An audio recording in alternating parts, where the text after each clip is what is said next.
दोबारा दरअंदाजी हुई तो जंगबंदी मुआहिदा टूट सकता है। अफगान तालिबान रजीम कहती है टीटीपी को रोकेंगे। तालिबान रजीम ने खारिज टीटीपी की सरपरस्ती जारी रखी तो बहुत अफसोसनाक होगा। वजीर दिफा ख्वाजा आसिफ की गुफ्तगू, कहा 25 अक्टूबर से कबल तालिबान की जानिब से मुतजाद बयानात आएंगे। मुआहदे में गैर कानूनी अफगान महाजरीन की वापसी और टीटीपी की सरपरस्ती खत्म करने पर इत्तेफाक किया गया है।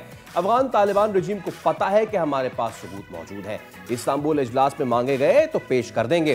कंदाहार और काबुल में भी इख्तलाफात खुलकर सामने आ रहे हैं। ख्वाजा आसिफ ने मुज़ाकरात में कतर और तुर्की के आला सिक्योरिटी हुक्काम के किरदार को सराहा।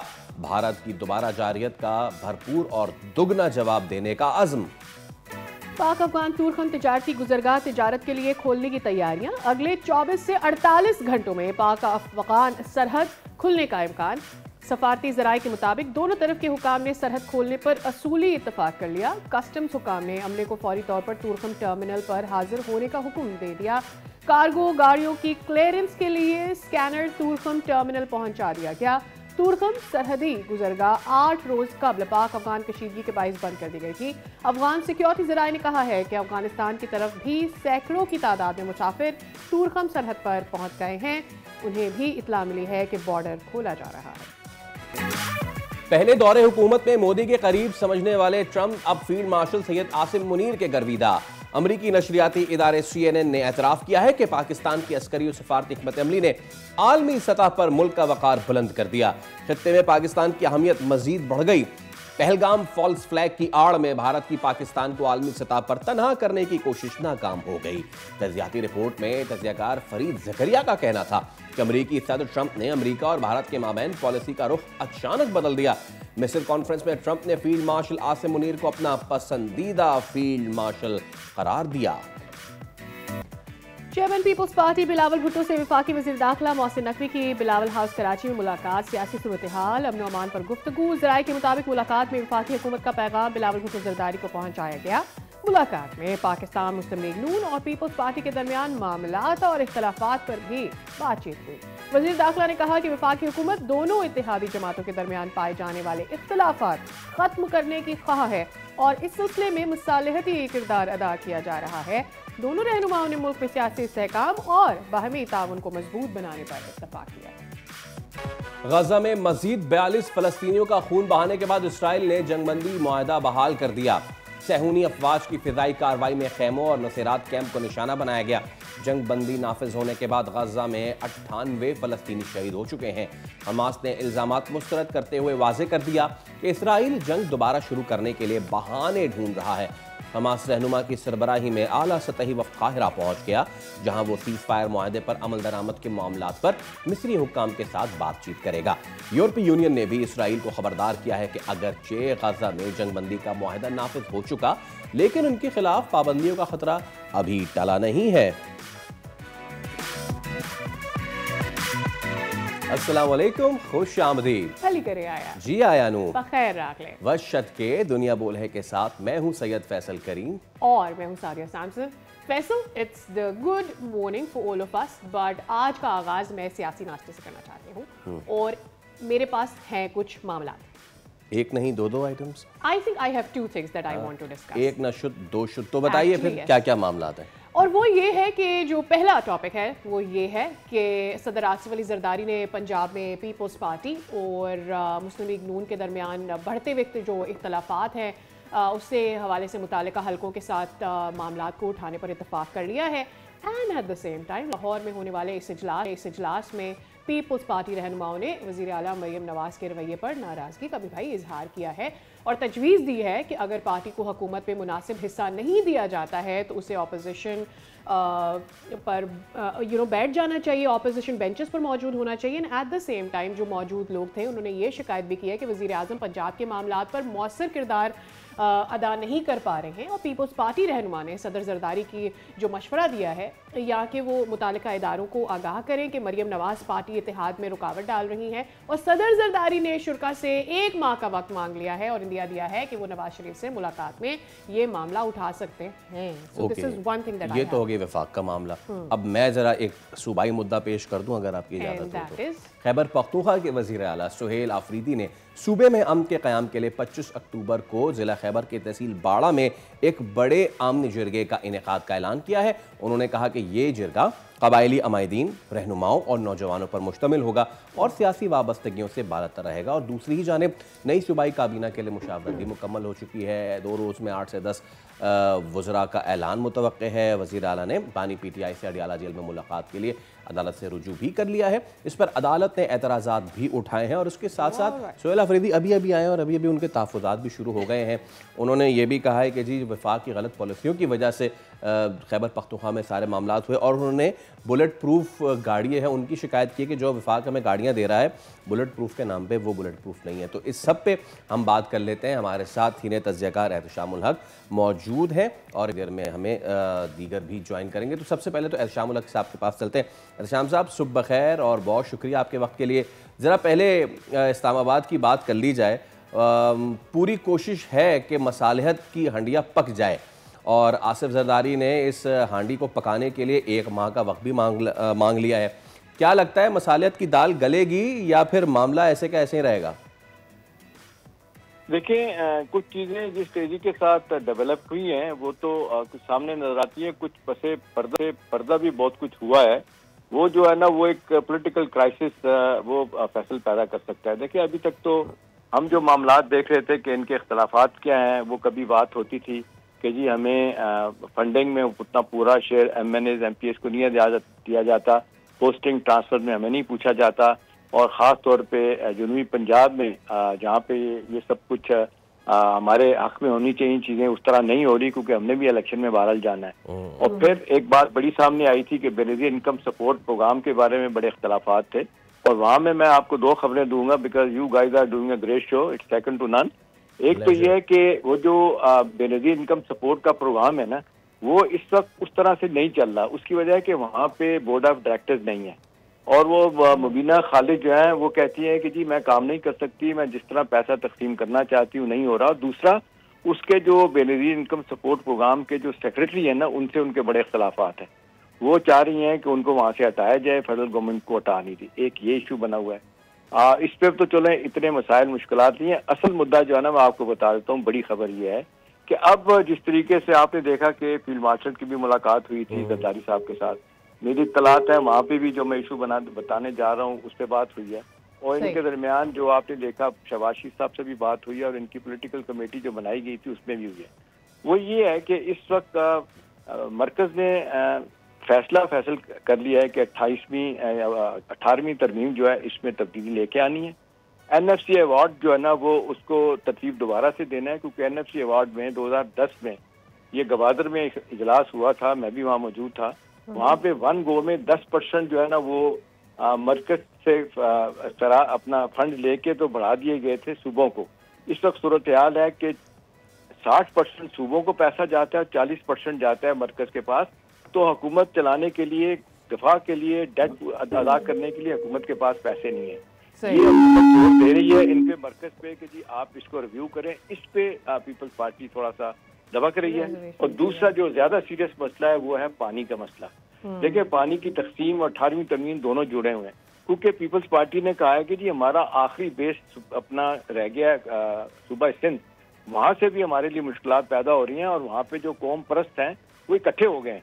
अगर हम पानी के मसले पे जैसे कह रहे हैं कि जी कनाल बनाई जाएगी, ये किया जाएगा, तो हम तो मारे जाएंगे। और दूसरा इसमें देखें कि वो मुर्तज़ा भुट्टो मरहूम के साहबजादे जो है ना वो भी इसमें आ गए हैं, जुल्फकार जूनियर। अब देखें वो भी जाके मिल गए हैं कौम परस्तों के साथ। तो इनको जरदारी साहब को लगता है कि हम तो पॉलिटिकली साफ हो जाएंगे अगर ये दोनों बातों पे हमने कॉम्प्रोमाइज कर लिया। तो इन्होंने मेरी इत्तला के मुताबिक एक किस्म की उन्होंने फाइनल वार्निंग दे दी है कि हमारे लिए एक्सेप्टेबल नहीं है, हमारी पॉलिटिकल एग्जिस्टेंस खतरे में पड़ जाएगी, लिहाजा इस पे बात ना करें। हुकूमत ने फैसला किया हुआ है कि जी हमने अपनी 27वीं तरमीम लेके आनी है, तो वहाँ पे इन्होंने जिसको कहते हैं सींग फंसा दिए। अब देख लें कि हुकूमत के लिए मसला ये है कि ये वैसे तो 2/3 इनकी हो गई है, लेकिन 74 सीटें निकाल दी जाएं पीपल्स पार्टी की, तो हुकूमत सारा कुछ मिलाने के बाद जितने इनके पास अपना क्या कहते हैं आज़ाद उम्मीदवार हैं उसमें 10 की कमी रहती है। इनको फिगर चाहिए हुकूमत बचाने के लिए 169। इनके टोटल पीपल्स पार्टी को निकाल के बनते हैं 159, तो 10 का फिगर नहीं पूरा हो रहा। ये डिबेट जब से पहली धमकी पीपल्स पार्टी ने ऑपोजिशन बेंचेस पे बैठने की दी थी, तब से ये डिबेट है कि कितनी सीटें नून लीग को चाहिए हो सकती है हुकूमत बचाने के लिए अपनी, to stay in the majority. We come on the other topic of today, जो हमने शुरू में डिस्कस किया था, वो था केपीके वाला मामला। एक तो ये कि आफरीदी साहब ने आते ही, जिस तरह से फैसल भी ये बात कर रहे थे कि कुछ मुतालबात उन्होंने सामने रख दिए हैं, that's one part of it. लेकिन उससे ज़्यादा इम्पॉर्टेंट मेरे लिए वो जिरगा है, और वहाँ पर आई हैव सम रिजर्वेशंस। अगर तो आपके पास कोई इंसाइट है तो मुझे आगाह कीजिएगा, क्या इस किस्म के जिरगे मज़ीद ताल्लुकात को बेहतर कर सकते हैं, या ऑलरेडी जो सिचुएशन इस वक्त हमारी एक हार्ड लाइन बन गई है केपीके में अमन के हवाले से, उसको मज़ीद ख़राब भी कर सकते हैं क्या? देखिए साथिया, खबर तो ये है मेरे पास जिरगे के हवाले से कि इन्होंने बहुत ही हार्ड लाइन लेने का फैसला किया है। अच्छा। अभी आप देख लें, लड़ाई शुरू में हुकूमत ने, वज़ारत दाखिला ने इनको नई गाड़ियां दी हैं, और चीफ मिनिस्टर साहब कह रहे हैं कि जी पुरानी गाड़ियां इनको वापस कर दिया जाए। ये वही चीफ मिनिस्टर हैं जिन्होंने परसों एक बयान दिया था कि जी अगर आपने माहदा ही करना था इनके साथ, अफगानियों के साथ, तो हम एक अरसे से कह रहे हैं माहदा कर लें, लेकिन माजरत के साथ नए आदमी हैं, बहुत चीजों का उनको नहीं पता। 20 दफा बातचीत हुई है, कभी कामयाब नहीं हुई, हर दफा बात करने के बाद मुकर गए। नतीजतन पाकिस्तान ने बीच में डाला है इसमें अपना कतर को और टर्की को, ठीक है ना। लिहाजा ये जिरगा जो है ना, सीधा सीधा ये है कि हुकूमत को कन्फ्रंट करने वाली बात है। आपने देखा DGISPR प्रेस कॉन्फ्रेंस करके आए थे, शादी आपको याद है, वहाँ पे बड़े वाज़ेह अल्फाज में कह दिया था कि दहशतगर्दी के लिए हर सतह पे हम जाएंगे, और ये कहते हैं हम ऑपरेशन नहीं करने देंगे। नतीजतन सूरत हाल स्टैंड स्टिल हो गई वहाँ पे। अभी ये तो थोड़ा सा एक जो लल है, जो पीरियड है, ये बातचीत हो रही है या सीज फायर हुई है तो मामला रुका हुआ, अदरवाइज ये बिल्कुल तैयार ही नहीं है मरकज के साथ किसी तरह का कदम मिला के चलने के लिए। 1 पॉइंट एजेंडा है कि बानी PTI को रहा करवाना है, भले इसमें खुदा ना खास्ता कुछ भी हो जाए। देखें जो सूरत हाल इस वक्त सादिया हो चुकी है कि टोटली सूबा जो है ना, it's broke, it doesn't have any money. काम करने के लिए पैसे नहीं है, तनख्वाहें देने के लिए पैसे नहीं है, करप्शन इंतहा पे पहुंच गई है, कोई प्रोजेक्ट नहीं शुरू किया इन्होंने। ये एक सीधी सीधी जो है ना, ये कन्फ्रंटेशन बढ़ाना चाहते हैं, और इसीलिए आपने देखा कि ऐसे बंदे को लेके आए कि जहाँ से लड़ाई ज्यादा से ज्यादा सियासी तौर पे हो। तो मुझे नहीं लगता कि ये जिरगे जो आप बुलाने के बाद ये अपनी मर्जी के लोगों को वहाँ बुलाएंगे। ये भी मैं आपको खबर दे देता हूँ साथिया, इन्होंने जो जिस तरीके से जिरगे में बुलाने के लिए लोगों को एक फहरिस्त बनाई है, वही लोगों को लेके जा रहे हैं कि जो लगता है कि लाइक माइंडेड हैं, वो जहाँ के बैठ के बात करेंगे, मरकज के खिलाफ बात करेंगे। तो देखें इस वक्त जो कोहेरेंट पॉलिसी होनी चाहिए। हमेशा से आपने देखा सियासी इख्तलाफात के बावजूद सूबे एक पेज पे होते हैं, कोई ये बात करने के लिए तैयार नहीं है। सूबा के जी हम अपनी मर्जी करें, पंजाब के जी मैं सिखों से अलहदा से बातचीत करूंगी, सिंध वाले के हम राजस्थान वालों से अलहदा बात करेंगे। ये फॉरेन पॉलिसी, डिफेंस, ये मरकज के दो बड़े पोर्टफोलियो होते हैं जो उनके पास। मैं एग्जैक्टली एहतशाम साहब, ये वाली जो एक आइडियोलॉजी है कि जी मुझे बताओ मैं जाके बात करता हूँ, मुझे दो ये काम मैं जाके बात करता हूँ, तो ये तो नहीं होता ना। स्टेट्स में, रियासतों में ये काम नहीं होता कि जी चलो जी तुसी लंघ जाओ साड़ी खैर है, ये आप जिम्मे, आप जो जिसके जिम्मे काम है वो करेगा। जब जिरगे की बात होती है कबायली अमायदीन की, जिस वक्त ये अफगान पाकिस्तान स्कर्मिश छिड़ी थी, आपको अच्छी तरह याद होगा कि अफरीदी कबाइल से लेके दीगर जो कबाइल थे, काखड़ एंड ऑल, उन सब ने वहाँ पे ये कहा था कि हम पाकिस्तान के साथ खड़े हुए, हम देंगे साथ, और देखते हैं कि कौन कैसे हमला करता है, चाहे वो ईस्ट से हो चाहे वेस्ट से हो। नाउ माई प्रॉब्लम इज कि भाई जब वो रियल स्टेक होल्डर्स जो कि इस वक्त ड्यूरेंट लाइन पे हैं, जब वो पाकिस्तान का साथ देने की बात करते हैं, तो फिर आप एक सूबे के रिप्रेजेंटेटिव होते हुए ये चीज अपने हाथ में कैसे लग सकते हैं कि चलें जी मैं बात करता हूं? This is not a provincial matter. जी देखें फैसल, ये टोटली अनएक्सेप्टेबल है, ये जिसको कहते हैं अनटेनेबल है। ये बात कोई सुनने के लिए तैयार नहीं है, मानने के लिए तैयार नहीं कि ऐसा हो सकता है। अभी आपने देखा ये हमारी 3 दिन की जो अफगानिस्तान के साथ जंग हुई थी, उसमें कबायली बड़े बड़े माहिदीन के स्टेटमेंट आपने अखबारात में पढ़े, टेलीविजन पे आए। उन्होंने, जिनको जुबान नहीं भी आती थी, किसी ने पश्तो में बात की, किसी ने किसी जुबान में बात की, वो कहते हैं कि हम सारे के सारे पाकिस्तान के साथ खड़े हैं। हम तो सबर भी नहीं कर सकते कि यहाँ से कोई मूवमेंट ऐसी हो जो पाकिस्तान रियासत और मुल्क के खिलाफ हो। लेकिन देखें ये 1 पॉइंट एजेंडा है, ये कि जी बानी को हटाने की, अपना रहा करवाने के लिए they can go to any extent, ये लड़ाई लड़ने के लिए तैयार है, सारा कुछ करने के लिए। अब देखें ये सारी चीजें किसी तरीके से भी इनकी बात नहीं मानी जा सकती। रहा सवाल कि जी मुझे पैरोल पे रहा करवा दें, मैं जाके बातचीत करता हूँ। भाई आपके जमाने में बातचीत हुई थी ना, आप बंदों को लेके आ गए थे, 25,000 खानदानों को लेके आ गए थे, उसमें से हार्डन क्रिमिनल दहशतगर्द थे, मारे गए, पकड़े गए। वो जब वहाँ छोड़ दिया गया उनको, उन्होंने वहां से जाकर दोबारा दहशतगर्दी की। तो आप क्या चाहते हैं कि बार बार तजर्बे किया जाए? तो once and for all it has to be eliminated, जिसका नाम है दहशतगर्दी। इसके लिए रियासत, सारी सियासी जमातें, सारी मजहबी जमातें एक है सिवाय PTI के। तो मुझे लगता है कि ये सिर्फ एक जिसको कहते हैं कंसल्टेशन बढ़ाने का एक तरीका है और कोई बात नहीं है। और ये है कि जी उनको राह करवाने की किसी सतह पे जाएंगे और कुछ भी नहीं वहाँ पे हो रहा। तो मुझे तो जो पता चला है, यहाँ पे जो फेडरल गवर्नमेंट में लोग बैठे हैं, सिक्योरिटी के जराए बैठे हैं, वो कहते हैं जी हमें पता है कि हमने इनको कैसे टैकल करना है, रियासत को कैसे बचाना है, मुल्क को दिफा को कैसे इंश्योर करना है। तो मेरा ख्याल है दोनों तरफ से चीजें बड़ी अच्छी तरह हो रही है। सवाल ये है कि ये वही काम कर रहे हैं जो हिंदुस्तान कर रहा है। देखिए सबसे ज्यादा ये जो आखिरी बात, इंपॉर्टेंट बात है फैसल, ये जो मायदे पे तकलीफ हो रही है हिंदुस्तान को हो रही है। आपने देखा कि वहां से जो मायदा हुआ, इसमें एक और बड़ी खबर मैं दे देता हूँ आपको। उसमें इन्होंने ये कहा था अफगानियों को कि जी आप हमारे लिए काम करें, ये काम हम आपके लिए करेंगे। वो क्या है जी, वो कहते हैं कि जिस तरह आपने चनाब पे, रावी पे बनाए हैं अपना डैम, आप दरिया काबुल पे 3 अपना बनाए डैम, और वहां से जो दरिया काबुल का पानी जब जब चाहना रोकना चाहे रोक दें, जब चाहना चाहे छोड़ दें, ताकि वहां पे सैलाब पैदा हो। इसके लिए उन्होंने कहा है कि $3 बिलियन वो जो है ना वो देगा हिंदुस्तान। अच्छा, दूसरी तरफ हिंदुस्तान ने कहा है कि आपके जो 12 सूबे हैं उसमें हम 24 काउंसलेट खोलना चाहते हैं ताकि TTP और BLA और ब्रिगेड मजीद को हम सपोर्ट करें। तो ये नेक्सस बुरे तरीके से नाकाम हुआ है। अभी ये जो बातचीत सुलह वाली हुई है, इससे बहुत सारे लोगों को तकलीफ है, इसको PTI में को भी तकलीफ है और हिंदुस्तान को भी तकलीफ है। लेकिन अल्हम्दुलिल्लाह बात यह फैसल सादिया, हम सारे लोग दुनिया से जाएंगे, रियासत हमारा मुल्क इंशाल्लाह यहाँ रहेगा, ठीक है ना। लिहाजा इसको जो नाकाम करने की कोशिश करेंगे, भले आपके इख्तलाफ हो सकते हैं, अदारों के साथ हो सकते हैं, लेकिन not at the cost of your own country, ऐसा नहीं हो सकता। तो लिहाजा मेरा ख्याल है आखिरी बात, इंपॉर्टेंट बात है, ये फैसला हो चुका है कि ये इन लोगों के खिलाफ खौफनाक ऑपरेशन होंगे, इनको काइनेटिक नॉन काइनेटिक ऑपरेशन के जरिए मारा जाएगा, भगाया जाएगा। और जो सबसे बड़ी इसको जब्त पड़ी है ना, जिस तरीके से हमने स्ट्राइक्स की हैं, आपने देखा आखिरी स्ट्राइक इसमें कंधार में, पख्तीमा में, स्पिन बोल्दक में, काबुल में जो अटैक्स हुए, उसके बाद से ये हिल के रह गए।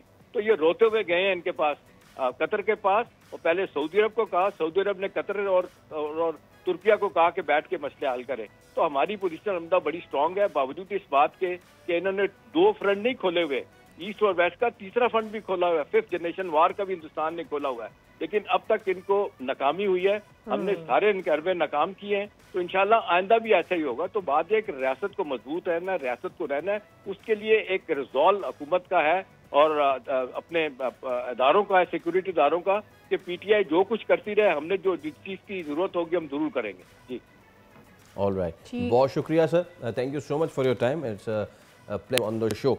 तो जनाब let's move on to the next topic, और वो है आलमी मंजरनामे से मशरक़ वस्ता में अमन के क़याम के लिए जो इस वक्त सिचुएशन नज़र आ रहा है कि ठीक नहीं है।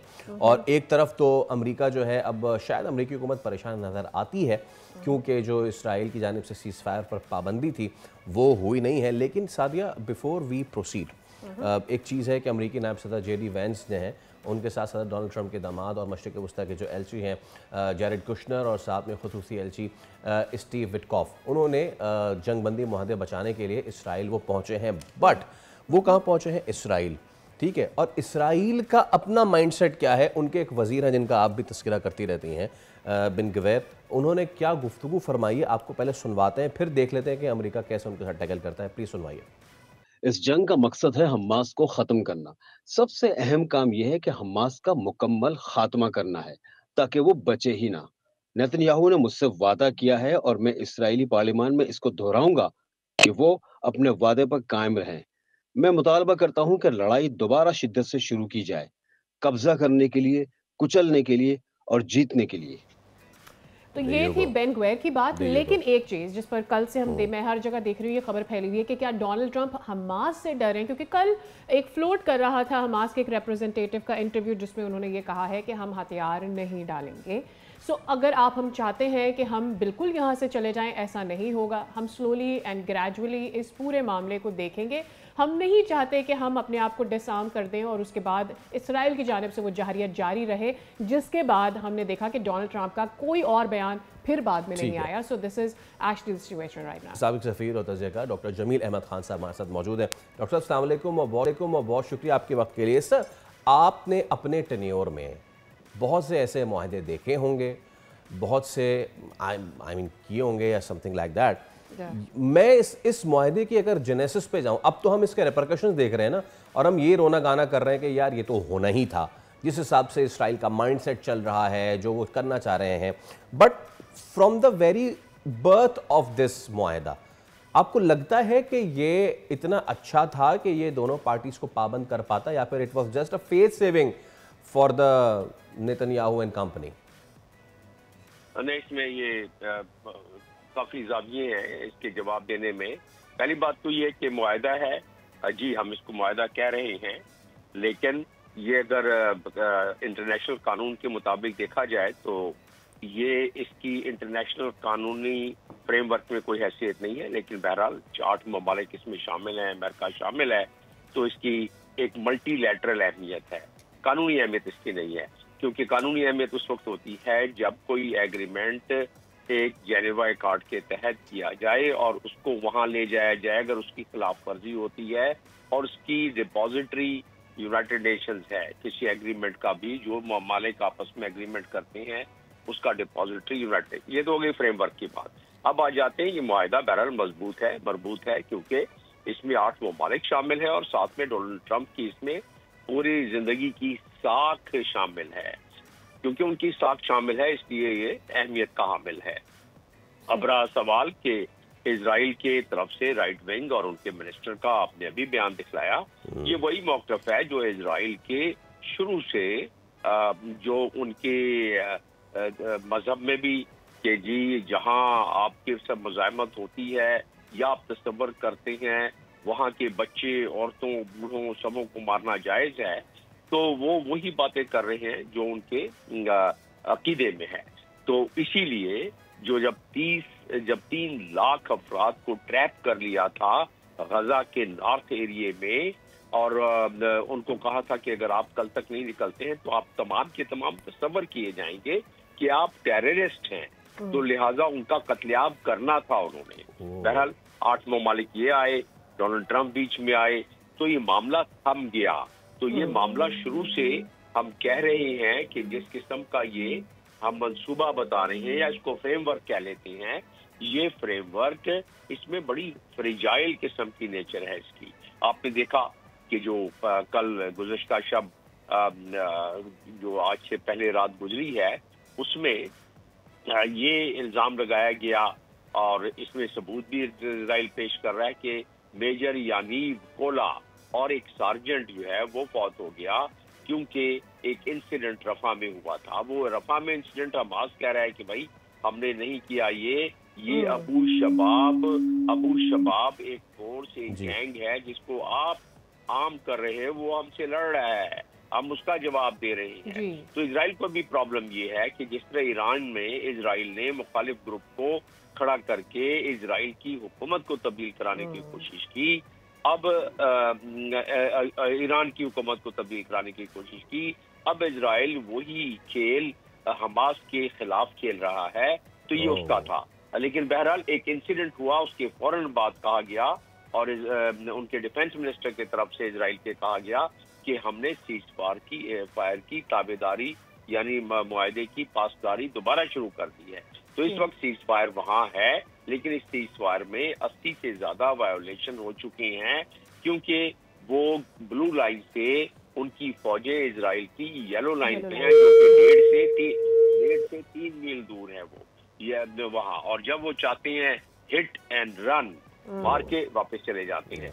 तो ये सिलसिला जारी रहता नजर आ रहा है क्योंकि इजराइल ने एक अपने हाथ में ओपन चेक रखा हुआ है कि जब इजराइल समझे कि उनके तरफ कोई पत्थर, गोली, गुलैल कोई हमला हुआ है, वो उसका तसव्वुर है कि किस चीज से हमला हुआ है, तो वो उसका जवाब देने में हक बजानिब है। तो तो वो सिलसिला मालूम है। अब रहा सवाल कि एक बहुत बड़ा सवाल कि हमास कहता है, मैं क्या नहीं डालूंगा, हमास सही कहता है, इसलिए कि मुआहदे में दिया हुआ है कि हथियार डालेंगे फलस्तीनी अथॉरिटी के सामने, और मुआहदे में दिया है कि फलस्तीनी अथॉरिटी को बनाया जाएगा, उसमें टेक्नोक्रेट्स होंगे, उसकी तरबियत की जाएगी, वर्ल्ड बैंक उसकी तरबियत करेगा। और तो उससे पहले वो जो उन्होंने बोर्ड ऑफ पीस बनाना था जिसके डोनाल्ड ट्रंप खुद चेयरमैन, तो वो सारी चीजें स्ट्रक्चर नहीं बना है, तो ये गैर माकूल और उस मुआहदा या फ्रेमवर्क से हटकर बात होगी कि हमास से कहा जाए कि आप हथियार डाल दो। तो ये मामला तो उसमें मौजूद हैं फ्रेमवर्क में। अच्छी बात ये है, पॉजिटिव बात ये है कि इसकी मॉनिटरिंग हो रही है व्हाइट हाउस से। आज जब हम बात कर रहे हैं तो वहाँ जेराड कुशनर पहुंच चले गए हैं, जेडी। आपको नहीं लगता जमील साहब कि ये जो मॉनिटरिंग हो रही है फ्रॉम व्हाइट हाउस, ये कितनी फेयर हो सकती है? देखिए, व्हाइट हाउस का फेयर होना ये मैं समझता हूँ बहुत ज्यादा तवक्कुआत रखना है, क्योंकि white house would always be tilted towards Israel. आपको मैं मिसाल दे देता हूँ कि जब डोनाल्ड ट्रंप ने तकरीर की अपनी उनके पार्लियामेंट में, आप उनकी तकरीर के मजमरात निकाल लें। उस तकरीर में उन्होंने कहा कि देखो, मैं वो सदर हूँ जिसने आपको सबसे ज्यादा फेवर दी है, मैं वो सदर हूँ जिसने आपको गोलान हाइट जो है आपके मुल्क में शामिल कर दिया, हालांकि वो इंटरनेशनल कानून के खिलाफ है, क्योंकि गोलान हाइट डिस्प्यूटेड एरिया है। अक़वाम मुत्तहिदा के सिक्योरिटी काउंसिल के रेजोल्यूशन जो है 242 का वो उसकी खिलाफ वर्जी है, लेकिन उसके बावजूद का नहीं हम करेंगे। तो बहरहाल वो किया। फिर उनका कि हमने तल अवीव से आपका दारुल खिलाफा यरूशलेम शिफ्ट कर दिया, कोई प्रेसिडेंट आज तक ये नहीं कर सकता। तो ये सारे फेवर गिनवाने के बाद फिर उन्होंने नेतन्याहू की बड़ी तारीफ की और कहा कि उसको मैंने बड़ी मुश्किल से राजी और किया उसमें है। बिल्कुल, और उसमें जमील साहब इसमें ये भी कपल कर लें कि अगर किसी और बेलिजरेंट्स केस में ऐसा होता कि कोई एक पार्टी तोड़ती मुआहदा, तो दुनिया उसके साथ क्या करती। लेकिन यहाँ पे जो मुआहदा पार्टी तोड़ रही है, उनकी जो है वो दिल पेशौरी के लिए व्हाइट हाउस वाले भागे भागे चले जा रहे हैं। Sir, thank you so much for your time, it was a wonderful time having you on the show. Moral of the story यही है कि आप जितने ताकतवर हैं, दुनिया आपको उस हिसाब से देखती है। वही बात, ये अगर कहीं और हुआ होता तो दुनिया कंडेम करती, लेकिन ये क्योंकि इसराइल है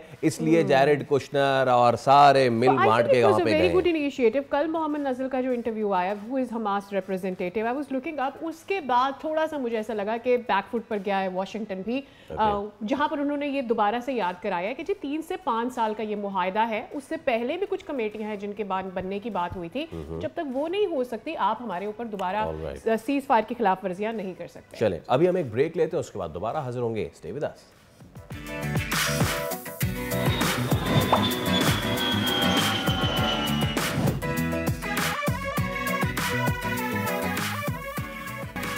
फिर आपको खुशामदीद कहेंगे। आप देख रहे दुनिया बोले। वेल, अफगान महाजरीन के हवाले से दुनिया जो है वो पाकिस्तान पे तनकीद करती कि आप उन्हें वापस भेज रहे हैं, लेकिन अब यूनान समेत 20 यूरोपीय ममालिक हैं जिन्होंने यूरोपीय यूनियन को अफगान बाशिंदों की वापसी के लिए बाज़ाब्ता ख़त लिख दिया है। तो हमारे साथ हमारे दो नुमाइंदगान एथेंस ग्रीस से रफ़ाकत हुसैन और नज़ीर हुसैन मौजूद हैं हमारे साथ स्पेन से। पहले रफ़ाकत के पास चलते हैं। रफ़ाकत, आप बताएं क्या सिचुएशन है यहाँ पे? जी बिल्कुल, यूनान भी उन 20 यूरोपीय ममालिक में शामिल है जिन्होंने अफगान बाशिंदों की वापसी के लिए यूरोपीय यूनियन को खत लिखा है। यहाँ पे मैं अफगान बाशिंदों की यूनान में एक बात बताता चलूँ कि हर साल हज़ारों की तादाद में उस पे अफगानी जो है वो यूनान में दाखिल होते हैं और यहाँ से दूसरे यूरोप में जो मूव कर जाते हैं। अगर बात की जाए यूनानी माशरे में अफगानियों का किरदार की, तो वो इंतहाई अफसोसनाक है। यहाँ पे जो अफगान बाशिंदे हैं वो हर तरह के कह लें कि जुराइम में मुलव्वस हैं, चाहे वो अगवा बराए तावन हो जाए, कत्ल गारत हो जाए, चाहे वो इंसानी स्मगलिंग हो जाए और या ड्रग्स का कारोबार हो जाए। इस तरह के तमाम जो जुराइम हैं उनमें ये मुलव्वस पाए जाते हैं और यूनानी माशरे में इनका कोई एक खास सच्चा मकान नहीं है। और आज भी सैकड़ों की तादाद में अफगानी जो हैं वो जो जेलों में सजाएं काट रहे हैं और मैं एक और बात यहाँ पे बताता चलूँ कि 2023, 24, 25 में यूनान हुकूमत ने तकरीबन 9,000 के करीब जो अफगान बाशिंदों को यहाँ से डिपोर्ट किया है। और अब जो कि यूरोपीय यूनियन को खत लिखा गया और यहाँ पे जो इंसानी हुकूकी तंजीमें हैं अफगानियों ने अपनी कोशिशें तेज कर दी है, उनके साथ हमारे साथ मौजूद है जुबैर, हमारे साथ मौजूद है जुबैर हुसैन, स्पेन की सूरत हाल से भी हमें आगाह करेंगे। जुबैर, अस्सलाम वालेकुम, वेरी गुड मॉर्निंग। हमारे यहाँ सुबह है। वांट टू नो कि क्या सूरत हाल है जब हम अफगानियों को यहाँ से एक्सपेल करने की बात करते हैं? तो जी बिल्कुल कुछ इसी तरीके से कि 20 ऐसे यूरोपीय ममालिक हैं कि जो अफ़गान शहरियों को कौमी सलामती का ख़तरा समझते हैं और ऐसे अफ़गान शहरी के जो संगीन नौइयत के जुर्म में मुलविस पाए जाते हैं उनको डिपोर्ट करने के लिए 20 ममालिक ने मुश्तरका तौर पर यूरोपीय कमीशन को एक ख़त लिखा है, जिसका मतन यह है कि अफ़गान हुकूमत यानी कि तालिबान हुकूमत के साथ किसी तरीके से मुज़ाकरात किए जाएँ और कोई ऐसा लाहे अमल तय किया जाए कि अफ़गान शहरियों को बराह रास्त जो है वो डिपोर्ट किया जाए। यहाँ पर बात मैं करता चलूँ कि अगर आप स्वीडन की भी बात करें तो 2015 के रिफ्यूजी क्राइसिस में जो ऐसे बच्चे जो बगैर सरपरस्तों के अफ़गान शहरी यहाँ पर आए थे, उन अफ़गान बच्चों को जब यहाँ पर रेजिडेंस परमिट मिला तो आज उनकी भी सूरत हाल कुछ यूँ है कि उनकी रेजिडेंस परमिट वापस लेने के हवाले से यहाँ पर स्वीडन में कानून बनाया जा रहा है और बहुत से ऐसे अफ़गान बच्चे जो बगैर सरपरस्तों के या अपने बगैर वालिदैन के स्वीडन में आए थे, जो कि शायद अब जॉब भी कर रहे हैं, उनकी अपनी प्रॉपर्टीज़ भी होंगी, लेकिन उसके बावजूद जो है कुछ भी। ठीक है ज़ुबैर और रफ़ाकत, आप दोनों का बहुत शुक्रिया। मामला जो भी हो पीछे, but the situation is getting grave. अच्छा, यहाँ पाकिस्तान में भी कराची में ख़ासतौर पे बात की जाए तो जो अफ़गान बस्ती थी उसको डिमोलिश तो कर दिया गया। तर्जुमान सिंध हुकूमत सैयदा तहसीन आबदी साहबा हमारे साथ मौजूद हैं। अस्सलाम वालेकुम Syeda, and very good morning to you. बहुत शुक्रिया आपके वक्त के लिए। एक स्केयर जो आ रहा था वो ये कि जी ये जो खाली हो रही है बस्ती तो कोई और आके यहाँ पे कब्जा ना कर ले, ऑल दैट। मैं तो चाहूँगा पहले ज़रा इस इशू को एड्रेस कीजिए, क्या सिचुएशन है इस चीज़ की? Good morning. देखिए, हमने जो भी ये एक्शंस लिए, जो फेडरल पॉलिसी को हम डेफिनेटली उसी पॉलिसी को फॉलो कर रहे हैं कि जिस तरह तमाम सूबों को फेडरल की तरफ से डायरेक्शंस हैं कि किस तरह इनके जो भी इलीगल या अनडॉक्यूमेंटेड जो भी लोग रह रहे हैं या जिनके ओवर स्टेइंग कर रहे हैं, जिनके वीज़ास ख़त्म हुए हैं, तो जो पर्टिकुलरली जो आपने क्वेश्चन किया है फसल के जो कराची में ऑपरेशन हुए हैं, स्पेशली नॉर्दर्न बाईपास जो सराबकोट का एरिया है या गुलशन मेमार का जो एरिया है, वहाँ पे जो है, जैसे अगर आप सिर्फ मैं पर्टिकुलरली सराबकोट की बात करूँ तो 15 लाख 780 समथिंग जो थे वो वहाँ पे 1000 वहाँ पे अफगानी जो रह रहे थे वो ऑलरेडी उनकी इवैक्यूएशन हो चुकी है, वो रिटर्न हो चुके हैं अफगानिस्तान में। अभी जो बाकी बचे हैं वो अप्रोक्सीमेटली 1000 और 1500 के अराउंड हैं जो रह गए हैं। जो हमारे साथ जो चैलेंज हमें आया कि जो लैंड माफिया के लोग हैं उन्हीं ने आके जो घर वो इवैक्यूएट हुए, जो खाली करके गए, वहाँ पे उन्होंने अपने ओनरशिप के लिए अपने जो है आके नेम प्लेट्स वगैरह लगा दिए, अपने लॉक्स लगा दिए। तो उसके लिए जो है फिर वो सेंट्रल गवर्नमेंट ने, एडमिनिस्ट्रेशन ने जो पूरा ऑपरेशन किया है कि जो बुलडोज किया है पूरी उस ज़मीन को, तकरीबन जो है वो 1200 घर जो है वो हमने बुलडोज किए हैं वहाँ पे। इसीलिए क्योंकि वो जो लैंड है वो स्टेट की जो है प्रॉपर्टी है, वो किसी इंडिविजुअल की प्रॉपर्टी नहीं है। लेकिन लैंड माफिया का आपको पता है कराची में एक बहुत बड़ा चैलेंज है, सिर्फ एक पर्टिकुलर एरिया में नहीं, पूरे कराची में इस तरह के इंसिडेंट बहुत हुए हैं कि लैंड माफिया वाले वो आके बाय फोर्स भी लोगों को निकालते थे, पहले भी रहे हैं। लेकिन इस दफ़ा जैसे ही घर खाली हुए तो उनकी वजह से जो एडमिनिस्ट्रेशन ने है उन घरों को फौरन जो है मिसमार किया है, बिल्कुल वो एक लेवल पे ले आए वो एरिया, वो थोड़े से और घर पर हैं जो वो कर दिए जाएंगे इस तरह के इंसिडेंट से बचने के लिए। ठीक है, तहसीन साहब ये बता दीजिए कि इस वक्त क्या सिचुएशन है व्हेन वी से कि इलीगल जो अफगानीज यहाँ पर मौजूद हैं, स्टिल अगर वो मौजूद हैं, और मज़ीद जिनके हवाले से इन्वेस्टिगेशन चल रही है, क्या क्लैरिटी आई है इस पर अभी? देखिए सादिया, हमने ये 3 फेजेस में होना था पूरा जो ये ऑपरेशन था इनका फॉरेनर्स की रिपेट्रिएशन का, वो 3 फेजेस थे। फर्स्ट फेज में जो था, जो फर्स्ट फेज स्टार्ट हुआ था, थोड़ा सा क्लियर कर दूं कि ये 2023 सितंबर में स्टार्ट हुआ था। जब हमने फर्स्ट फेज में टारगेट किया था कि जो अनडॉक्यूमेंटेड हैं, जो इलीगल हैं, या जो दोस्त ओवर स्टेइंग वीज़ास, उनके वीज़ास खत्म हो चुके हैं, वो स्टे कर रहे हैं। फर्स्ट फेज में हमने उनकी इवैक्यूएशन की थी कि जो उनको भेजा था उनके। सेकंड, इस वक्त हम सेकंड फेज में हैं। ठीक है, हम सैयदा अब मैं आपको यहाँ रोकूंगा क्योंकि वक्त हमारे पास खत्म हो गया, बट दोबारा आपको जहमत देंगे because it's a very demanding topic. तो अब but we'll be taking you again on board on the very issue. चलिए अभी एक ब्रेक लेते हैं, उसके बाद दोबारा हाजिर होंगे।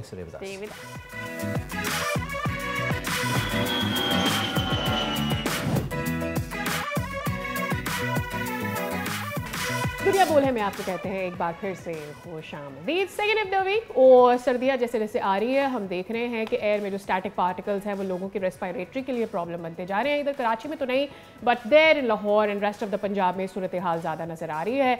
पंजाब हुकूमत इसके तदारुक के लिए इकदाम भी कर रही है। स्मॉग गन्स के इस्तेमाल की हमने देख लिया, उनको इनिशलाइज कर दिया गया है, ऑपरेशनल कर दिया गया है और साथ ही वज़ीर आला मरीम नवाज़ खासी मुतहरिक नज़र आती हैं कि जो स्मोक डिटेक्टिव टार्स हैं और किस तरह से उनको जो है फ़िल्टर किया जा सकता है एयर को, और ख़ास तौर पे स्मोक गन से किस तरह से मिस्ट ऐड किया जा सकता है। ये कितना अच्छा हो रहा है, इसके रिजल्ट्स क्या आने वाले हैं, ये अभी देखना बाकी। जी हाँ बिल्कुल। अच्छा, ये काम जिस तरह करती है ना सादिया, ये फ़िज़ा में पानी के बारीक क़तरों की फुहार छोड़ती हैं और ये आलूदगी और मिट्टी के ज़र्रात को जज़्ब कर लेती है और उसको लेके फिर नीचे बैठ जाती है और फ़िज़ा भी साफ़ हो जाती है। ऐसे में 15 एंटी स्मोक गन्स इस वक्त, अच्छी बात ये, मुकामी तौर पे तैयार की गई हैं, जबकि मज़ीद 5 गन्स जो हैं वो तैयारी के मराहिल में हैं। तो इस सब पे हम बात कर लेते हैं। तर्जुमान environmental protection agency Punjab Sajid Bashir हमारे साथ मौजूद हैं। अस्सलाम वालेकुम, बहुत शुक्रिया आपके वक्त के लिए। Yes, this is commendable. पिछले साल जो हमने देखी थी सिचुएशन, उसकी रेक्टिफिकेशन बहुत ज़रूरी थी और अब ये 15 + 5 टोटल 20 गन्स जो हैं आप लोग लेकर आ रहे हैं। सो थोड़ा सा हमने बताया, थोड़ा सा आप बताइए कि कैसे काम ये करते हैं और ये AI से भी मुंसलिक है और अगर है तो किस तरीके से ये उस पे काम करती है, ज़रा ये हमें बताइए। 15 सर ये एंटी स्मोक गन्स हैं जो लाहौर में आई हैं, ठीक है, और ये चाइनीज़ कंपनी है जिसने इसको सारा तैयार किया है और इन्होंने सारी मशीनरी बाहर एक्सपोर्ट करके इसको लोकली यहाँ मैन्युफैक्चर किया है। और ये टोटल हमारे पास 15 लाहौर में एंटी स्मोक गन्स हैं जिसको हम अपनी टेक्निकल कमेटी की रीडिंग्स के अकॉर्डिंगली डेली मूव कर रहे हैं। जहाँ पर AQI सबसे ज़्यादा होता है वहाँ से हम ऑपरेशन स्टार्ट करते हैं। तो आज लाहौर में सबसे ज़्यादा जो हमें PM10 की और PM 2.5 की रेशियो थी वो हमें UT में मिली और उसके बाद टाउन हॉल था और 3rd के ऊपर काना था। तो सबसे पहले जो हमने डिप्लॉयमेंट की है वो इधर ही की है और इसमें एक जो गन है वो तकरीबन 12,000 वाटर लीटर पानी यूज़ करती है और इसकी जो थ्रो रेंज है वो 100 मीटर से 120 मीटर है और जितने भी पार्टिकल फिजा में सेटल डाउन हुए होते हैं वो 50 मीटर से 70 मीटर के दरमियान होते हैं। सही सही। अच्छा साजिद, मेरे जहन में ये बात आ रही थी कि कौन सी ऐसी टाइमिंग्स हैं जहाँ पर ज़्यादा स्मॉग का, हमने देखा है अर्ली इन द मॉर्निंग ये बड़ा टफ होता है लोगों के लिए, ख़ास तौर पे सर्दियों में जब फॉग भी ऐड हो जाता है। रात को चूंकि टेम्परेचर इन्वर्जन हो रहा होता है तो टेम्परेचर ज्यादा से कम की तरफ जा रहा होता है, तो जितनी भी हैवी पोल्यूशन ना वो ड्यू और शबनम के साथ जो है ना वो एक सर्टेन हाइट पर आ जाते हैं जमीन पे और वो उसकी हाइट होती है तकरीबन 20 मीटर से लेके 50 मीटर के दरमियान। तो इसलिए हम अर्ली मॉर्निंग जो है ना उसमें पीक के ऊपर होता है AQI और तभी हम ऑपरेशन जो है ना वो अर्ली मॉर्निंग स्टार्ट करते हैं। हम अगर चाहें हम रात को भी कर सकते हैं मगर इसका जो मोस्ट इफेक्टिव टाइम है वो 6 AM से लेके 12 PM के दौरान है, क्योंकि 12 बजे के बाद फिर टेम्परेचर बढ़ने लग जाता है तो पोल्यूटेंट्स जो है ना वो खुद सेटल डाउन होना शुरू हो जाते हैं। ठीक है, बहुत शुक्रिया Sajid Bashir, it was a wonderful time with you और उम्मीद करते हैं कि इस तरह इक़दामात जो हैं वो हों ताकि लोगों की जो ये मौसमियाती तग़य्युरात की वजह से जो उन पे अफेक्ट आ रहा है उसको हम किस तरीके से कम कर सकते हैं। तो लाहौर के लिए है, आई एम श्योर ये जब यहाँ पर पूरे पंजाब में इसको ऑपरेशनल बना दिया जाएगा आफ्टर, ये बड़ी अच्छी चीज़ है कि ये लोकली असेंबल्ड हैं और ऑब्वियसली हम इसमें जिद्दत भी ला सकते हैं, इसको मजीद भी अपने लेकर सकते हैं। What's next you have to offer for the viewers? समझ रही हैं आप? जी क्या? क्रिकेट। हाँ बिल्कुल। वैसे इस पे तो मैं इस बार शर्त नहीं लगा रहा कि पहली इनिंग्स में पाकिस्तान कितने में सिमट जाएगा। आगाज़ तो हो चुका है, 273 पाकिस्तान ने बना लिए, ओवरनाइट अपने स्कोर में इजाफा कर लिया है और इस वक्त सलमान अली आगा और सऊद शकील क्रीज में मौजूद हैं। सऊद शकील से मेरी उम्मीदें हैं, 48 पे खेल रहे हैं, he needs not to but Majeed, I would love Majeed 52 runs from him. Yes, why not? Why not? ये बहुत ज़रूरी है। जिस तरह की पिच है और कमेंटेटर्स के लिए कह भी रहे थे कि जितना वेयर एंड टेयर हम एक्सपेक्ट कर रहे हैं 3 से 3.5-4 दिन में मामला निमट सकता है। शुरुआत में तो हमें नजर नहीं आया लेकिन लेटर डाउन द डे हमने देखा कि हाँ भाई पिच जो है वो ऊपर नीचे रह रहा था। 2 more days it is going to be a little problem. South African जब आते हैं बैट करने के लिए, क्या उनके लिए प्रॉब्लम हो सकती है? That's one part of it. The other part of it is कप्तानी में क्या चल रहा है, मुझे तो ये भी जानना है। वो तो चले बता, ओवरऑल अच्छा रहा। Shan Masood did very well, उन्होंने बहुत अच्छा खेला। अब्दुल्ला शफीक से ड्यू थी इनिंग्स, उनकी तरफ से आई, जिनकी तरफ से ड्यू थी एक बार फिर नहीं आई। आप समझ रहे हैं मैं किसकी बात कर रहा हूँ। किसी ने फेसबुक पे लिखा हुआ भी था कि यार again Babar Azam was looking so good. किसी ने लिखा कि अल्लाह करे वो दिन भी आए कि when he doesn't look so good but he scored the century. Yes, एक तो चीज़ ये हुई। दूसरी चीज़, बड़ी मुश्किल से हम चीज़ों को सेटल करते हैं और उसके बाद दोबारा जो है ना वो पीसीबी ऐसे छलनी लेता है और ऐसे दोबारा हिलाता है और दोबारा से मामला दर्द हो जाता है। अभी मुश्किल से शाहीन शाह अफरीदी रिदम में वापस आए थे and I praised him for his Asia cup final performance. इसके साथ साथ पहले टेस्ट में भी उनकी बड़ी अच्छी परफॉर्मेंस रही शाहीन शाह अफरीदी की। लेकिन फिर हुआ ये जनाबे वाला कि मोहम्मद रिजवान से कप्तानी ले ली है, अब शाहीन शाह अफरीदी वनडे के कप्तान हैं। मुझे नहीं पता ये डिसीजन कैसा है, लेकिन पीछे जो खबरें आ रही हैं ना, ये बड़ी आइकॉनिक तस्वीर है, एक कप्तान दूसरे को कप्तानी देते हुए। मुझे जो खबरें आ रही हैं वो बड़ी अजीब सी हैं कि एक वोट से मामला इधर से उधर हो गया और ऑब्वियसली जब वो एक वोट, आखिरी वोट आकिब जावेद का होगा तो फिर किसको देंगे? और इस मामले को डिस्कस करने के लिए who could be better than Fawad Mustafa. अस्सलाम वालेकुम, गुड मॉर्निंग फवाद भाई, उम्मीद है खैरियत से होंगे। मैं आपकी देख रहा था वीडियोस, आपने पहले ही कह तो दिया था, बट अगेन शाहीन शाह अफरीदी, अभी हम तारीफ़ कर रहे थे फवाद भाई कि शाहीन शाह अफरीदी एक तो उन्होंने अपनी जो इंजरी है उसको साइड किया, फिर उन्होंने एशिया कप में बहुत अच्छी performance the. With the passage of time उनकी परफॉर्मेंस में निखार आता गया। पहले टेस्ट में तो जहां साजिद और नौमान अच्छा कर रहे थे, वहीं पे शाहीन शाह अफरीदी अच्छा ना करते तो साजिद और नौमान का वो अच्छा किया। इतना और क्या इस कप्तानी के ताज के पीछे ये शर्त रखी गई थी? नहीं, मेरा तो ये सवाल है कि भाई इतनी मुश्किल से एक बॉलर दोबारा से रिदम में आया है, आपने उसको फिर कप्तानी दे दी है। Do you agree to this decision? देखिए, एक तो हमें पीसीबी का शुक्रगुजार होना चाहिए कि हमें काम करने के लिए बहुत कुछ मवाद वो हर रोज देते रहते हैं। की वजह यह है कि दुनिया भर में सुकून रहता है, लेकिन यहाँ पर जरूरी है कि खुद ही से अंदर की खबर भी ब्रेक करवा देते हैं, फिर उसी के बाद कप्तान भी चेंज कर देते हैं। अच्छा, एक तरफ तो आप बड़ा कंसिस्टेंटली शान को साथ लेके चल रहे हैं, चला रहे हैं, सारा कुछ हो रहा है, जिसका हमें नतीजा भी नजर आ रहा है कि बेहतर परफॉर्मेंस आ रही है। अच्छा, दूसरी तरफ जो सफेद बॉल है उसमें तो लग रहा है कि बिल्कुल टेप बॉल और मोहल्ले की तरह, आज फैसल कप्तान होगा तो कल मैं कप्तान होऊंगा, परसों आप कप्तान होंगे। अच्छा, अब ये भी कितनी इस चीज की गारंटी है कि शाहीन शाह अफरीदी साहब कितने अरसे तक कप्तान रहेंगे? अच्छा, मैं भी मतलब बड़ी हैरानगी होती है कि ये लोग जिस तरह से कप्तान बनते हैं, हटाए जाते हैं और फिर एक्सेप्ट कर लेते हैं जी। तो ये भी एक बात है और मेरी समझ इस वक्त आया नहीं कि इतनी अगर कप्तानी करानी थी तो थोड़ा सा ये मुश्किल सीरीज निकल जाती। अब तो आपने एक कप्तान चेंज कर दिया है, एक मुश्किल सीरीज है आपके सामने और मतलब हम बहुत जल्दी में हैं। और ये जो हमने एशिया कप में भी देखा, फवाद भाई, सुनने में आया है कि बाबर आजम को भी ऑफर की गई थी और सलमान अली आगा को भी कहा गया था कि आप भी डे ड्रीमिंग कर सकते हैं। देखिए, मुझे नहीं लगता कि ऑफर किसी और की, जब उन्होंने प्लान उनका शाहीन अफरीदी जहन में होगा तो उन्हीं की बात की होगी। ये तो फिर खबरें चारों तरफ से आ जाती है, उसे भी ऑफर की, ऐसे भी ऑफर की है। अब मसला ये है कि अब हम जो आ गए हैं वो अभी कुछ दौर में आ गए हैं कि हमने एग्रेसिव क्रिकेट खेलनी है, ठीक है जी, हमने पॉजिटिव क्रिकेट खेलनी है। और शायद हम वो ना खेलते तो हम शायद हो सकता था एशिया कप जीत भी जाते। हमने अक्लमंदी से क्रिकेट नहीं खेलनी, हमने एग्रेसिव क्रिकेट खेलनी है।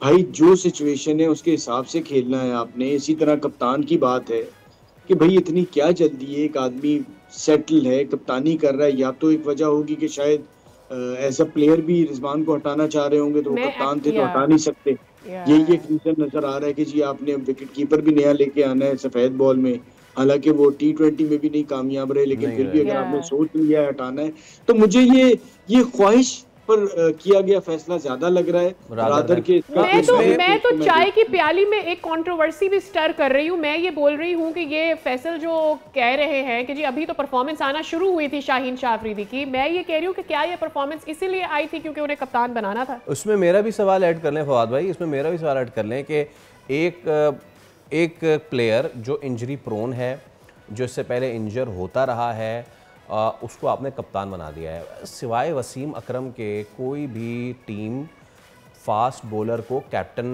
नहीं उसने पिछले पता नहीं कितने अरसे से बनाया। You just name any team Sadia इस वक्त, just name any team. I don't remember any fast bowler as skipper. खास तौर पे शाहिन शाह अफरीदी जो इंजरी प्रोन है, आपने उनको कप्तान बना दिया है, बनाए फिर एंजॉय कर। पैट कमिंस नहीं देखिए, इमरान खान साहब रहे, वसीम अकरम रहे, पैट कमिंस हैं। बात इससे मैं तो भी इसकी बात ही नहीं कर रहा कि इन्हें क्यों बनाया, किसी को क्यों बनाया। मेरा सवाल तो है कि रिजवान को क्यों निकाला। मेरा पहला सवाल तो ये कि भाई आप रीजन कोई बताएं ना कि ऐसा क्या हो गया है कि हमें ये फैसला करना पड़ रहा है कि रिजवान कप्तान के तौर पे टीम में नहीं रहेंगे।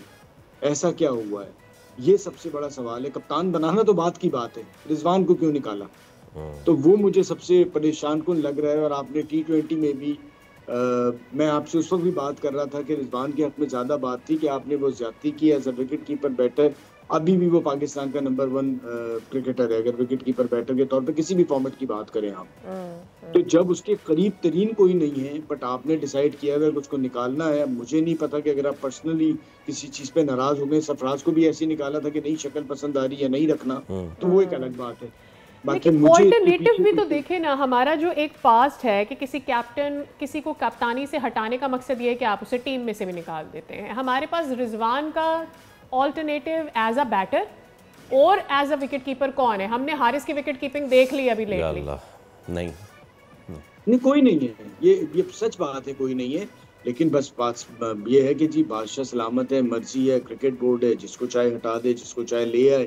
अब मुझे तो ये फैसला नजर नहीं आ रहा कि ज्यादा लंबे अरसे तक, अल्लाह करे मैं गलत साबित हूँ, चले और कामयाब रहे, क्योंकि इस तरह से टीमें बनती नहीं है। फैसल आपको बड़ा पेशेंटली काम करना होता है। हमारे मुकाबले में इंडिया में भी यही खेल शुरू हो गया है और आप देख लीजिएगा वहाँ भी सूरत हाल जो है ना, मैं आपको इतना बता दूं, ज्यादा अरसे मुझे एशिया कप में लकीली कहूंगा क्योंकि हम थोड़ा सा बुरा खेले, अच्छा खेलते, वो जीत गए। बट ये जो खेल अब शुरू हो जाता है ना कि आपको टीम के साथ जबरदस्ती की छेड़छाड़, तो वो बैठी बिठाई टीम को खराब करती है। वहाँ तो हम वहाँ तो अच्छी बात है, बहुत अच्छी बात है। अच्छा जरा अब टेस्ट मैच की भी बात कर लेते हैं फवाद भाई, क्या एक्सपेक्टेशन है सर? पहली इनिंग्स पाकिस्तान कोशिश करेगा 350 प्लस ले जाने की। राइट नाउ सऊद शकील इस वक्त हैं क्रीज पे विद 53 ऑन हिज नेम। उनका सलमान अली आगा साथ निभा रहे, लास्ट रिकग्नाइज्ड प्लेयर है। तो और पिच को कैसे असेस कर रहे हैं आज के दिन? देखिए मेरे ख्याल से कल जो कैचेस ड्रॉप किए साउथ अफ्रीका ने, और लकीली हम जिस तरह पहले मैच में भी हम पहले दिन अच्छा खेल गए थे, अभी भी हम पहली इनिंग्स अच्छी खेल गए हैं, तो जितने रन्स होते हैं 350 से ज़्यादा, तो फिर आपके चांसेस बढ़ते चले जाएंगे इस मैच को भी जीतने के।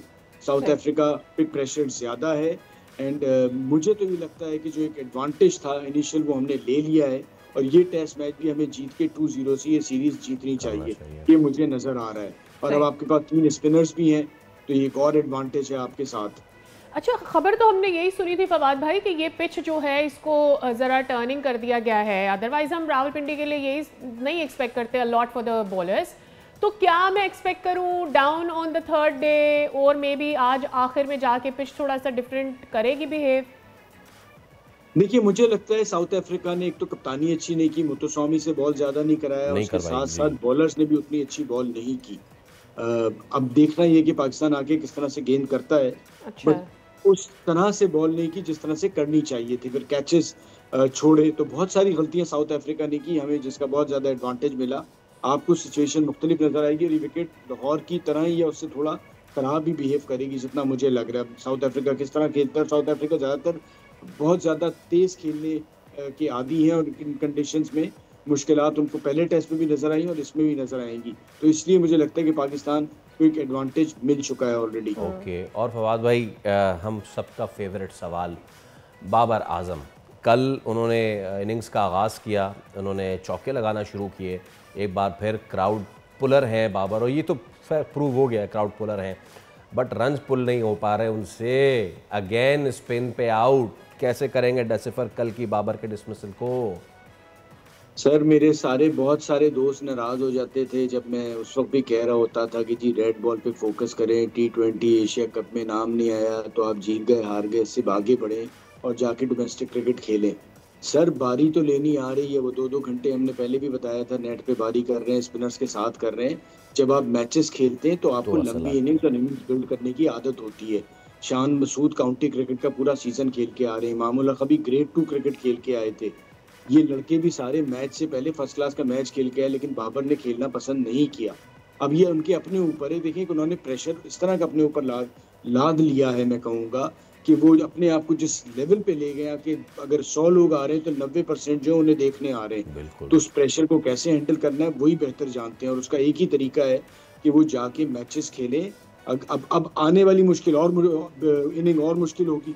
ये बैटिंग विकेट जब तीसरी बारी में और ज़्यादा मुश्किल होगी, क्योंकि आपकी सेकंड इनिंग्स होगी। तो अब उसमें आप कैसे डिलीवर करते हैं, और अगर आप फिर फेल होते हैं फिर क्या करेंगे। मेरा उन्हें कहना ये है, कायदे आजम ट्रॉफी चल रही है, जाएं वहाँ पर खेलें, 2-4 मैचेस खेलें, बेहतर रन्स करें, और उसके बाद उन्हें कॉन्फिडेंस आएगा। और तरीका नहीं है। मुझे खौफ ये है कि अगर वो यहाँ फ्लॉप हो गए तो कायदे आजम ट्रॉफी के ऊपर बिग बैश को प्रेफर करेंगे और वो वहाँ चले जाएंगे। तो अगर ऐसे चलता रहेगा तो अपना ही नुकसान करेंगे, क्योंकि no doubt is a great player, but great player को परफॉर्म करना होता है, उससे एक्सपेक्टेशंस भी बहुत ज़्यादा होती हैं। तो ये अब उनका अपना फैसला है कि उन्हें अपने आप को, अपने मुस्तकबिल को किस तरफ लेके जाना है। बहुत अच्छी और जो आवाज़ें उनके लिए उठ रही हैं वो फिर उनके मुखालिफ होनी शुरू हो जाएंगी। फवाद भाई, आपने बहुत अच्छी बात की। Harsha Bhogle used to say कि टैलेंट कितना है ये ना देखें, उस टैलेंट के साथ आप क्या कर रहे हैं ये देखना बहुत ज़रूरी है। Thank you so much. Fawad Mustafa हमारे साथ मौजूद थे। राइट नाउ 288 इस वक्त हो चुके हैं। खिलाड़ी पाकिस्तान के आउट हैं। पाकिस्तान लव टू सी कि वो 350 प्लस जाएं।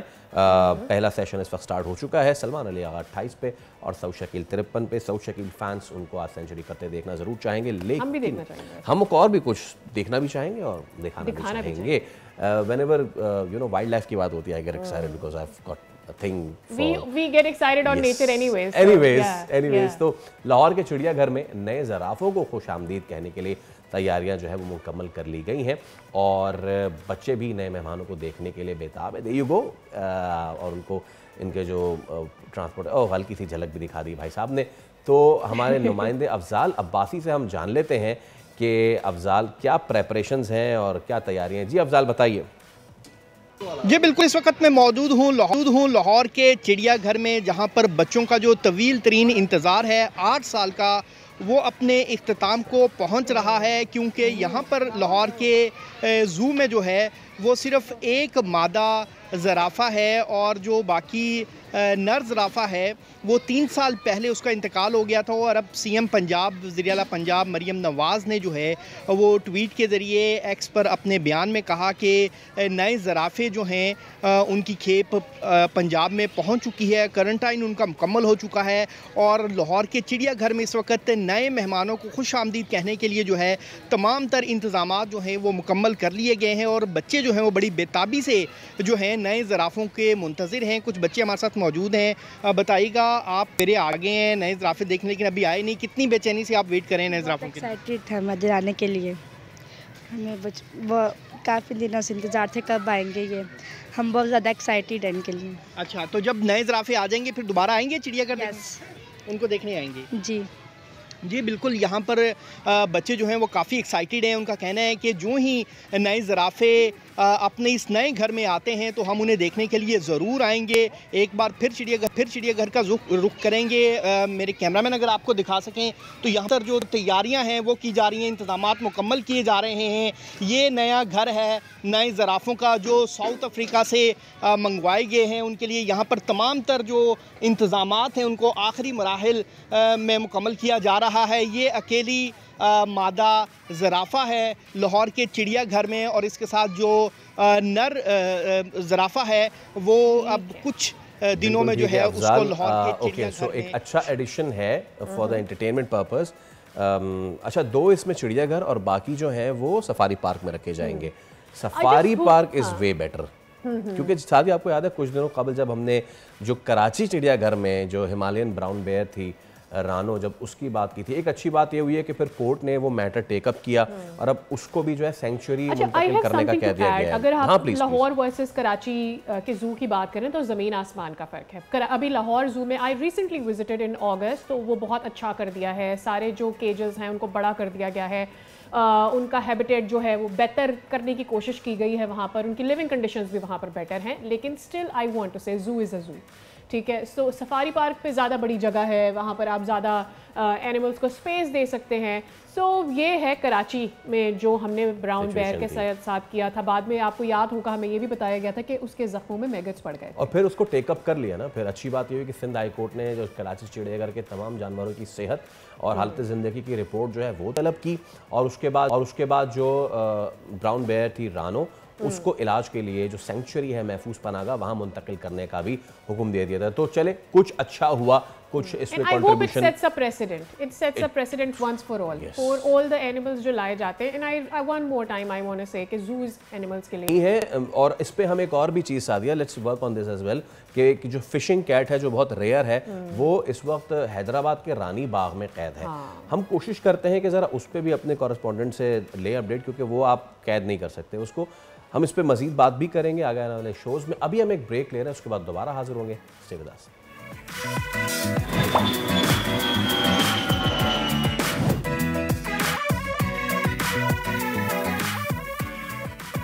वेलकम बैक एक बार फिर। जी आयानू फैसल, आई थिंक अब हम बात कर लेते हैं जरा फैशन की। Are you interested in fashion? Yes, why not? Are you interested in fashion shows? Yes. And what if I say that I can introduce you to a fashion show which happened on the Great Wall of China? Xinjiang. Yeah. तो जनाब हम बात कर रहे हैं पाक चीन दोस्ती का एक नया बाब, नया रंग हमने देखा। बीजिंग के जो मशहूर ग्रेट वॉल ऑफ चाइना है, जहाँ पर ये इनकाद किया गया था इसका, और इसकी ख़ास बात ये थी कि ये एक जॉइंट वेंचर था। पाकिस्तान और चीन की सकाफत के रंग इसमें हमें नजर आए। पाकिस्तानी सफारत खाने और चाइना कल्चरल कम्युनिकेशन सेंटर ने मिलकर इसको मुनाकिद किया, और पाकिस्तान के मारूफ डिज़ाइनर जैसे कि माहिन खान, मौलम अब्बासी, आयशा तारिक, रज़वानुल्लाह और ज़ैन हाशमी ने अपनी शानदार कलेक्शन पेश की है। तो द फुटेज एग्जैक्टली, वाह भाई, लुक एट दिस। आपको इसमें पाकिस्तान का कल्चर भी नजर आएगा and at the same time आपको इसमें चाइना का कल्चर भी नजर आएगा, और लग ऐसा आप एक सॉर्ट ऑफ सिल्क रोड की जो खास कहते हैं ना रिप्रेजेंटेशन है, वो इसमें आपको नज़र आ जाएगी। इसी पर हम ले लेते हैं, हमारे साथ अदनान अंसारी मौजूद हैं जो कि इवेंट डायरेक्टर हैं। उनसे बात करते हैं उनका अपना एक्सपीरियंस कैसा था and how did he perceive the whole of event, और ये अरेंज कैसे, वो मैनेज कैसे हुआ, ये ज़रा बात करते हैं। अदनान, अस्सलाम वालेकुम एंड वेरी गुड मॉर्निंग। हमें ज़रा बताइए, हम तो सिर्फ देख के बड़े एक्साइटेड हैं जो फुटेजेस हमारे सामने हैं। आप जब कहीं भी जाके पाकिस्तान के कल्चर को रिप्रेजेंट करते हैं, और ख़ास तौर पे अपने ब्रादर मुल्क में जब हम चाइना की बात करते हैं, कैसा एक्सपीरियंस था?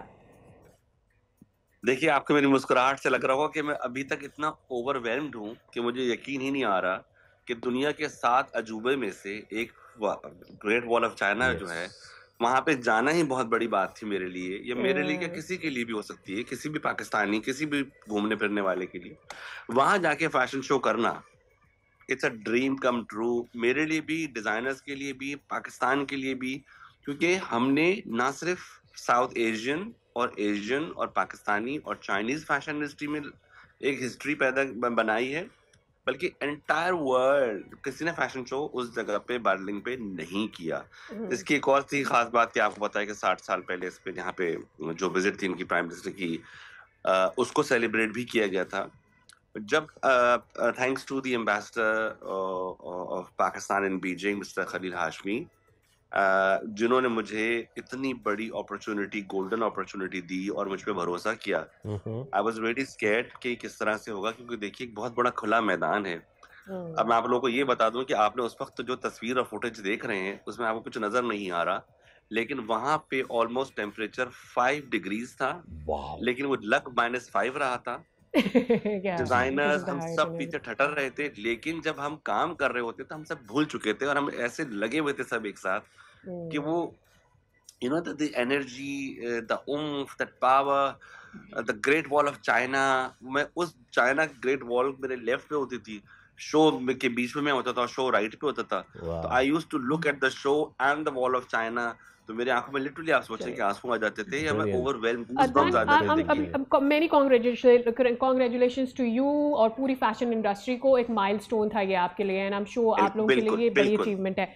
What am I looking forward? जब मैं बात करती हूँ चाइना के साथ, हमारे ऑलरेडी रिलेशंस बहुत अच्छे हैं, हमारी fashion industry has come a long way, but obviously हम सब इसे फ्लरिश करता देखना चाहते हैं। सो व्हेन आई से कि कोई भी फैशन शो वहाँ चाइना में होता है, What am I looking at? देखिए अभी हम जहाँ हैं इस वक्त, I am sitting with one of the leading art and design hub, you know, which is owned by a lady called Lillian. So I'm with her, and she is discussing business with the designers and everything, you know. But again मैं ये कहूँगा कि देखिए किसी भी चीज को launch करने के लिए, कहीं भी जाने के लिए आपको अच्छी प्रोडक्ट दिखानी पड़ती है। Fashion is all about what you are showing, how you are showing, आपकी पैकेजिंग। दुनिया बदल चुकी है। आप एक छोटा सा 3-4 फुट का अगर केबल भी लेने जाएं तो उसमें 6-8-10 फुट का एक डब्बा आता है जिसमें से एक छोटा सा तार निकलता है। तो अगर आपकी प्रेजेंटेशन ही अच्छी नहीं है तो आपको काम नहीं मिलेगा। तो जिन्होंने कोशिश की और उनको नहीं मिला तो उसमें उनकी गलती थी। हमारे पास सिर्फ 6 डिजाइनर थे पाकिस्तानी और हमने यहाँ पे एक तूफान मचा दिया। We made a big wave in fashion industry. Zain Hashmi का कुट्योर ब्रांड था, उसका कुट्योर जितना भी जिस तरह से वो जितने छोटे वक्त में वो लेकर क्रिएट करके लाया। Maheen Khan is an icon. उसका ट्रक आर्ट लोगों को बताना पड़ा, ब्रीफ देना पड़ा कि भाई व्हाट्स इंस्पिरेशन, ये एक 5-6 गज का कपड़ा नहीं है, इसमें 500 साल, 5000, 50 कारीगर, 50 जज्बात, बहुत कुछ शामिल है, क्रिएटिविटी शामिल है, इसमें बहुत चीजें होती हैं। So you have to sell the concept that why you are here. China इतना तरक्की याफ्ता मुल्क है, आप उसको क्या बेचेंगे? ये तो वो हुआ कि सूरज को चिराग दिखाना। बिल्कुल। You know what I mean? तो पाकिस्तानी कपड़ा था, मौज़म अब्बासी था, जो कि सारा ब्लॉक प्रिंट, जो कि डाइंग आर्ट है पाकिस्तान का, उसको रिवाइव करने के लिए अजरक के ऊपर उसने काम किया। काया लड़की थी नई, जो कि she is very young girl who was a model turn into a designer and doing माशाल्लाह वेरी वेल इन पाकिस्तान। रिजवानुल्लाह था जिसने सस्टेनेबल फैशन करा कि जो जितना भी जीन्स आपका बाहर से आता है धो के रिसाइकिल करके उसको एक नया लुक उसने दिया। दे love the concept. Okay Adnan साहब, मेरा एक सवाल, क्योंकि हमारे पास वक्त कम है, बस मुख्तसर में आपसे पूछूंगा। आप कहीं भी जाएं घूमने फिरने, चाइनीज आपको मिल जाए, आप करें पाकिस्तान, तो बड़े ओवरवेलमली आपसे मिलते हैं। अब जब आप सारी चीजें आप लेकर गए हैं तो हमारे इस कल्चर को वहाँ के आम आदमी ने कैसे परसीव किया? इतना पजीराई मिली है ना कि मैं आपको बता नहीं सकता। कल हमें एम्बेसडर ने खाने में बुलाए थे तो मिनिस्टर जो नहीं आए, दे वर वेरी अपोलोजेटिक, कहते हैं we really missed it, it was our loss. Response इतना अच्छा है, इतना बेहतरीन है कि मैं आपको बता नहीं सकता। यूजुअली पीआर मार्केटिंग बहुत अच्छी थी, लोग खुद ही हमारे पास आ गए थे वो करने के लिए। Right, I think we have got the message. We have got the message. और गायबाना बहुत शुक्रिया आपका अंसारी साहब, it was a pleasure having in the show. और उम्मीद करते हैं कि जैसे वो खुद भी कह रहे थे, आप चाइना को आप क्या ही बेच देंगे। तो जब आप चाइना जैसे मुल्क में जा रहे हैं तो आपको अपनी गेम को टॉप करना है, सो दैट आप वहां पे चीजें बिकॉज आप जब आप पाकिस्तान के ट्रक आर्ट की बात करते हैं, पाकिस्तान के ब्लॉक प्रिंट्स की बात करते हैं, it has a history and obviously आप जहाँ जो उसकी ओरिजिनल जो उसकी ओरिजिन है, जब वो जाके लोगों के साथ शेयर करते हैं, वो जरूर अपना मार्क सेट करती है। We've been able to achieve that. जाते जाते आज रोजाना कोई ना कोई दुनिया दिन मना रही होती है और आज 21 अक्टूबर को दुनिया भर में आलमी यौम तवानाई की बचत का दिन मनाया जाता है। अब इसका मकसद तो सादिया ये है कि बचत की जाए भाई तवानाई की, लेकिन मेरा सवाल यहाँ पे ये है कि जो दुनिया ना सिर्फ ये दिन बल्कि वो जो कैंडल डे मनाते हैं, अर्थ आर मनाते हैं और उसमें पूरी दुनिया में आप लाइटें बंद करके मोमबत्ती जलाते हैं, क्या दुनिया उसको अपने लॉन्ग टर्म टारगेट्स उससे अचीव कर भी पा रही है या नहीं कर पा रही है? Because when you talk about world energy saving day और जब हम बात करते हैं कि अब जी AI का दौर है और उसके सर्वर्स को चलाने के लिए जितनी एनर्जी लग रही है उसका जवाब कौन देगा? तो सारे जो जितने चैंपियन हैं, आपको Faisal I was reading somewhere कि आपको ये एक इंसानी ब्रेन जो है वो 12 वोल्ट से चल जाता है। अब वही इंसानी ब्रेन जैसा अगर आपको AI क्रिएट करना है, आपको बिलियंस ऑफ डॉलर्स ऑफ लगाने होंगे और फिर उसमें बिलियंस ऑफ वोट्स चाहिए आपको इलेक्ट्रिसिटी के वहां तक पहुंचने के लिए। तो हम एक्चुअली एनर्जी सेव कर रहे हैं या ज़ाया कर रहे हैं, हम क्या कर रहे हैं? और हमारे जो लॉन्ग टर्म टारगेट्स हैं एनर्जी सेव करके हासिल करने की, क्या उनमें हम अचीव भी कर पा रहे हैं? और क्या अब हमें वक्त ये आ गया है कि हम बजाय एनर्जी सेविंग डे मनाएं, वाई नॉट हम काबिल तजदीद तवानाई के दिन मनाएं? आप कंजर्व कितना कर लेंगे? आप उन रिसोर्सेज पे जाएं जिनको आप यूज भी कर सके, जिससे आप माहौल में खराबी पैदा ना करें और सस्ती भी हो। इसी के साथ हम आपसे लेंगे इजाजत। अब आपसे मुलाकात होगी कल। रखिए अपना ख्याल। अल्लाह हाफिज।